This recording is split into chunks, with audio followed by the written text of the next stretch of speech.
La noche del 17 de octubre de 1929, las minas de carbón de Duluth, Minnesota, quedaron en silencio mientras los trabajadores terminaban sus turnos y regresaban a casa con sus familias.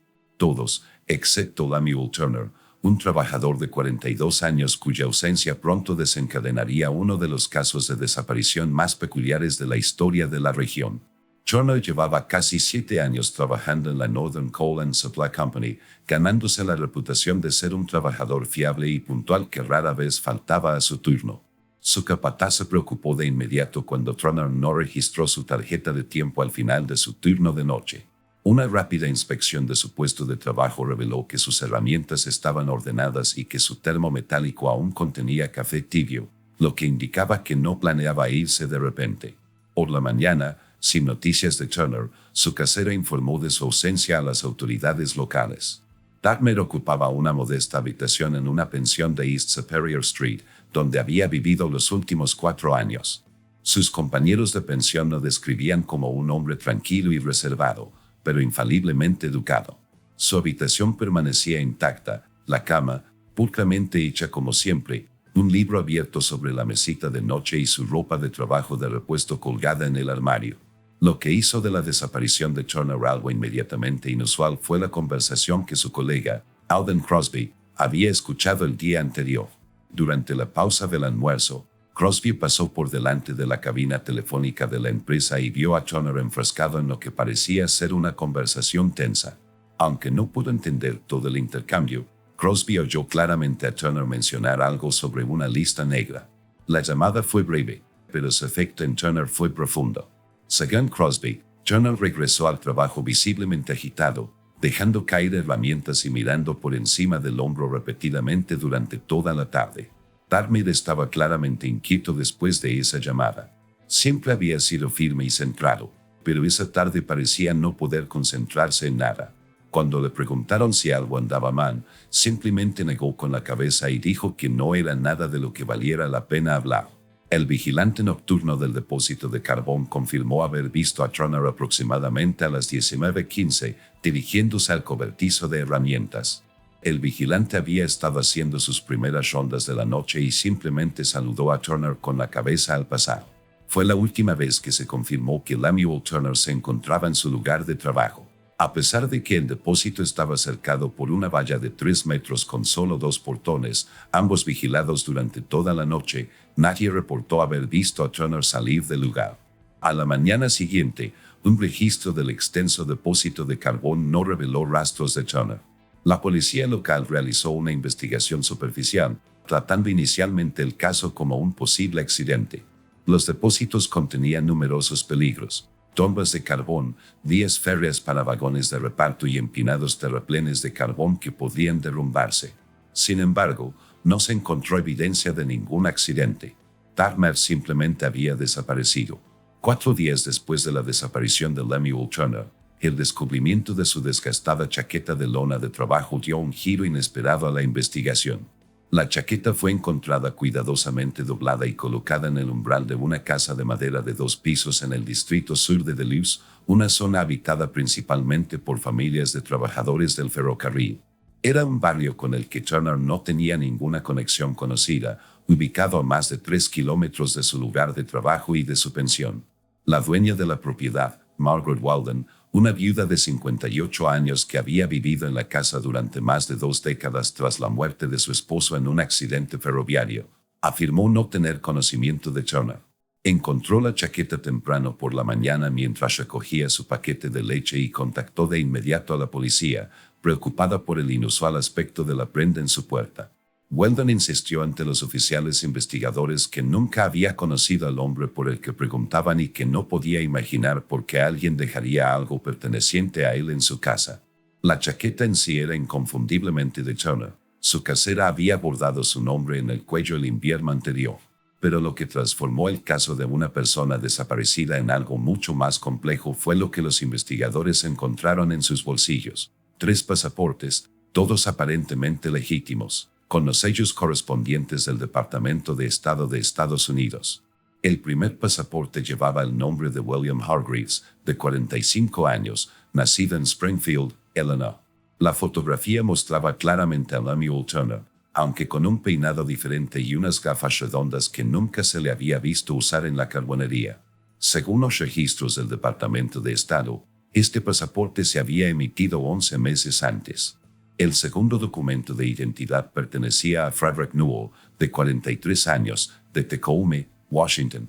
De nuevo, la fotografía era inequívocamente de Turner, esta vez luciendo un fino bigote. Lo más inquietante fue descubrir que, según los registros oficiales, Frederick Newell había fallecido 3 años antes en un accidente náutico en el estrecho de Puget. Su cuerpo supuestamente había sido recuperado e identificado por familiares. El tercer pasaporte identificaba al portador como Arthur Caldwell, de 41 años, de Syracuse, Nueva York.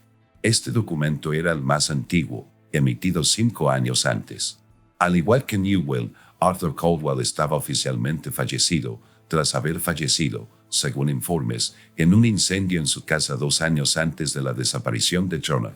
La comparación de huellas dactilares confirmó posteriormente lo que sugerían las fotografías. Hargreaves, Newell, Campbell y Turner eran la misma persona. La revelación de estas identidades múltiples transformó de inmediato lo que parecía una simple desaparición en una compleja investigación que incluía un posible fraude de identidad, muertes simuladas e interrogantes sobre la verdadera identidad de Lemuel Turner. Las investigaciones sobre los antecedentes de Turner revelaron que había llegado a Duluth en 1922, aportando referencias laborales de una mina de carbón en Pittsburgh que eran correctas tras la verificación inicial. Sin embargo, una investigación más profunda reveló que la compañía de Pittsburgh no tenía constancia de ningún Lemuel Turner en sus expedientes laborales de esa época. Su solicitud de alojamiento en una pensión no incluía contactos familiares, afirmaba ser soltero y no tenía parientes vivos. La conexión entre Lemuel Turner y la casa de Margaret Weldon se convirtió en el eje central de la investigación tras el descubrimiento de su chaqueta en la puerta de su casa. Aunque Weldon sostuvo que nunca había conocido a Turner, entrevistas posteriores con vecinos revelaron un panorama más complejo del inicialmente presentado. La casa de Weldon destacaba en el barrio por varias razones. A diferencia de las otras casas modestas de la calle, que solían albergar a familias numerosas de ferroviarios, Weldon vivía sola en la estructura de 2 plantas. La propiedad contaba con un garaje independiente que se había convertido en lo que Weldon describió como un almacén para las pertenencias de su difunto esposo. Los vecinos comentaron que, a pesar de esta explicación, ocasionalmente automóviles desconocidos se estacionaban detrás de la estructura a altas horas de la noche, y generalmente se quedaban solo un rato antes de partir. Un vecino que vivía al otro lado de la calle declaró a los investigadores que había observado patrones inusuales de actividad en la residencia Weldon durante el año anterior. A veces no había actividad durante semanas. De repente, durante 2 o 3 noches seguidas, las luces se encendían hasta el amanecer y la gente entraba y salía por la entrada trasera. Al ser interrogado con más detalle, el vecino admitió no poder describir a estos visitantes, ya que siempre llegaban al anochecer y los grandes robles de la propiedad impedían una vista despejada desde la calle.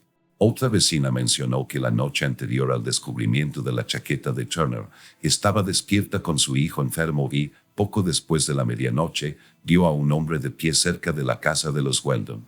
Desde su ventana, apenas distinguió una cigarreta. Solo recordaba que estaba fumando, y que al toser emitía un sonido espantoso y seco. Había un fuerte olor a quemado o a producto químico en el aire. Este relato cobró relevancia cuando los investigadores descubrieron que Lemuel Turner era conocido entre sus compañeros de trabajo por una tos persistente, atribuida a años de trabajo con polvo de carbón. El vigilante nocturno de la carbonería había mencionado específicamente esta característica al describir a Turner. Ante estos testimonios, Margaret Weldon se mantuvo firme en su negación de cualquier conexión con Turner. Sin embargo, un registro en su casa, al que inicialmente se opuso, pero que finalmente se permitió tras obtener una orden judicial, arrojó hallazgos curiosos. En el sótano, los investigadores descubrieron una pared falsa recién construida que ocultaba una pequeña habitación equipada con una cuna, una estufa portátil y provisiones básicas para varios días.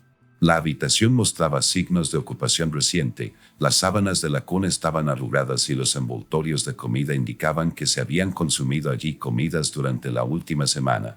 Lo más significativo fue una caja de metal cerrada con llave encontrada debajo de la cuna, que contenía varios documentos, incluidos horarios de trenes con ciertas rutas marcadas, un mapa de la región de los Grandes Lagos con varios puertos canadienses marcados y múltiples tarjetas de identidad en blanco similares al tipo utilizado para la documentación de empleo en varias instalaciones industriales, en todo el Medio Oeste. Al ser interrogada sobre estos descubrimientos, Weldon afirmó desconocer la existencia de la habitación oculta, sugiriendo que tal vez su difunto esposo la había construido por razones que desconocía. Esta explicación resultaba inverosímil dado el uso reciente de la habitación. Weldon fue interrogada, pero fue liberada 48 horas después, cuando su abogado argumentó con éxito que no había pruebas que la vincularan directamente con ningún delito específico. La investigación oficial sobre la desaparición de Lemuel Turner estuvo a cargo del detective Marvin Sloan, del Departamento de Policía de Duluth, con 15 años de experiencia en la fuerza policial y reconocido por su metódico enfoque en casos complejos. La evaluación inicial de Sloan consideró la desaparición de Turner como un posible accidente o una huida voluntaria, pero el descubrimiento de los múltiples pasaportes elevó inmediatamente la complejidad y la prioridad del caso. Trabajando con los recursos limitados, típicos de un departamento de policía de 1929, Sloan estableció varias líneas de investigación. Primero, intentó rastrear el origen de las 3 identidades de los pasaportes, enviando consultas a los respectivos lugares de nacimiento que figuraban en los documentos. Desde Syracuse, las autoridades confirmaron que un tal Arthur Caldwell había vivido allí hasta su supuesta muerte en un incendio doméstico. Sin embargo, los registros del jefe de bomberos indicaban que el cuerpo había sido quemado hasta quedar irreconocible y que la identificación se había realizado principalmente a partir de los efectos personales encontrados en el lugar de los hechos. Circunstancias similares rodearon la supuesta muerte por ahogamiento de Frederick Newell. El cuerpo recuperado había estado en el agua durante varios días, lo que dificultaba la identificación. La identidad de William Hargreaves resultó muy interesante. No se pudo encontrar ningún registro de su nacimiento en Springfield, Illinois, lo que sugiere que esta identidad puede haber sido completamente inventada en lugar de apropiada de un individuo fallecido. La investigación de Sloan se centró posteriormente en las actividades de Turner en la carbonería. Las entrevistas con sus compañeros de trabajo revelaron poco más allá de lo ya conocido. Turner era tranquilo, eficiente y, en gran medida, reservado. Sin embargo, los registros de nómina indicaban algo inusual. A pesar de su modesto puesto, Turner había rechazado múltiples oportunidades de ascenso que habrían aumentado considerablemente su salario. Esto sugería que podría haber valorado el relativo anonimato de su puesto de perfil bajo por encima de las ganancias económicas. Los registros telefónicos de la carbonería se convirtieron en un tema crítico tras el relato de Alden Crosby sobre la inquietante llamada de Turner. Sloan descubrió que la llamada provenía de un teléfono público ubicado cerca del puerto de Duluth. Al consultar con la operadora de la central telefónica que había conectado la llamada, no se reveló nada sobre la identidad de la persona que llamó, pero sí recordó que la llamada se había dirigido a la carbonería en lugar de recibirse, lo que significaba que Turner la estaba esperando junto al teléfono de la compañía. A medida que Sloan profundizaba en su investigación, comenzó a notar patrones en los movimientos conocidos de Turner que sugerían conexiones con la industria naviera. La pensión de Turner estaba a poca distancia del puerto. Frecuentaba una taberna junto al muelle, popular entre marineros y trabajadores del puerto, a pesar de estar considerablemente más lejos de su residencia que otros establecimientos. Además, el examen de sus efectos personales reveló una pequeña libreta que contenía lo que parecían ser horarios de embarque, aunque sin ninguna indicación clara de su significado. Siguiendo esta línea, Sloan contactó con la Capitanía del Puerto y descubrió registros que mostraban un aumento del tráfico de buques canadienses durante los periodos que coincidían con las misteriosas actividades nocturnas en la casa de Margaret Walden. Estos buques solían transportar madera y productos agrícolas, pero sus manifiestos de carga mostraban discrepancias entre el peso declarado y la carga calculada según las líneas de flotación de los buques. Aproximadamente 3 meses después de iniciar su investigación, Sloan solicitó acceso a los registros confidenciales que mantenía el Sindicato Industrial Workers of the World sobre la organización laboral en la industria carbonífera de la región. Su solicitud formal mencionaba posibles conexiones con la desaparición de Turner, pero no ofrecía ninguna justificación específica. Esta solicitud no solo fue denegada, sino que provocó una respuesta inesperada. Sloan fue citado ante el comisario de policía y retirado sumariamente del caso, aparentemente por seguir pistas especulativas sin pruebas suficientes y por asignar indebidamente los recursos del departamento. Una semana después, Sloan fue destituido por completo de la policía tras intentar acceder a los archivos sindicales sin autorización. Su destitución detuvo la investigación sobre la desaparición de Turner y el caso se clasificó oficialmente como un caso de personas desaparecidas sin resolver en febrero de 1930, tan solo 4 meses después de la desaparición de Turner. La investigación oficial sobre la desaparición de Lemuel Turner pudo haberse cerrado prematuramente, pero el caso dejó una profunda huella en quienes estuvieron involucrados.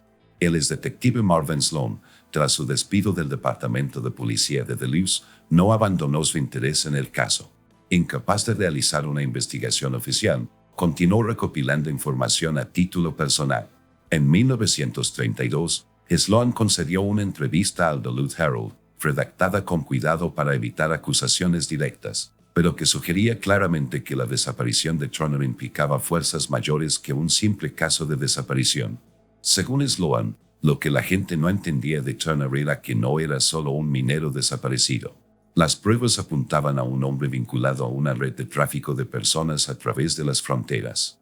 La lista negra que mencionó no se refería a despidos sindicales ni de empresas, era algo completamente distinto.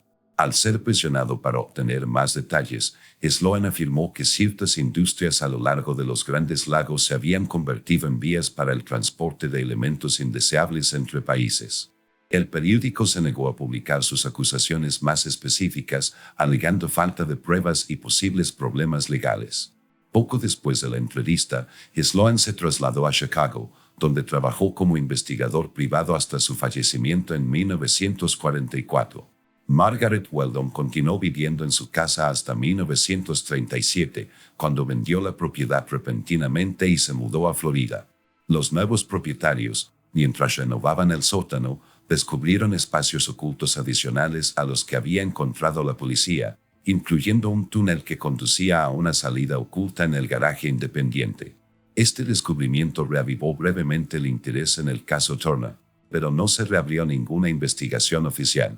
Quizás el acontecimiento más revelador se produjo en 1951, cuando Edward Kirby, quien tenía 12 años al momento de la desaparición de Turner e hijo del vecino que vio a alguien frente a la casa de Weldon, prestó declaración a una sociedad histórica que documentaba la época de la prohibición en Duluth. De adulto, Kirby recordó esa noche con mayor claridad de la que su madre había relatado inicialmente.